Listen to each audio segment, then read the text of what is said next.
చూడండి, ఇక్కడ ఆదాముకి ఒక భయం పుడుతుంది. అప్పటి వరకు దేవునితో సహవాసం చేసిన వాడు, దేవునితో నడిచిన వాడు, దేవునితో ఉన్నవాడు ఏ విషయంలో ఇక్కడ బలహీనత పడుతున్నాడంటే భయము అనేది ఫస్ట్ టైం ఒక మనిషిలో కనబడుతుంది.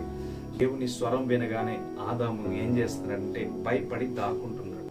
ఎందుకని? ఒక తప్పు జరిగిపోయింది. ఈ తప్పు చేసామే అని చెప్పి భయపడుతూ ఉంటాం. ఈరోజు పాపానికి స్థానం ఇచ్చి తప్పు చేసి జీవితాంతం అదే పాపంలో కంటిన్యూ అయిపోతుంది. కానీ తప్పు చేసామనే భయం మనలో ఎప్పుడైతే వచ్చిందో ఆ తప్పును సరి చేసుకోవడానికి ఒక్కసారి దేవుడు అవకాశం ఇస్తాడు. ఆ అవకాశాన్ని ఆ వాక్యం ద్వారా మనం తెలుసుకోవాల్సిన నాము దగ్గరికి ఎప్పుడైతే దేవుడు వచ్చాడో భయపడి దాగుకుంటున్నాడు.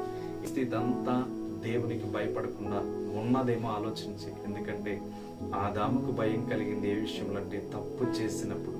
ఈరోజు తప్పు చేసినప్పుడు నీకు కూడా భయము కలగాలి. భయము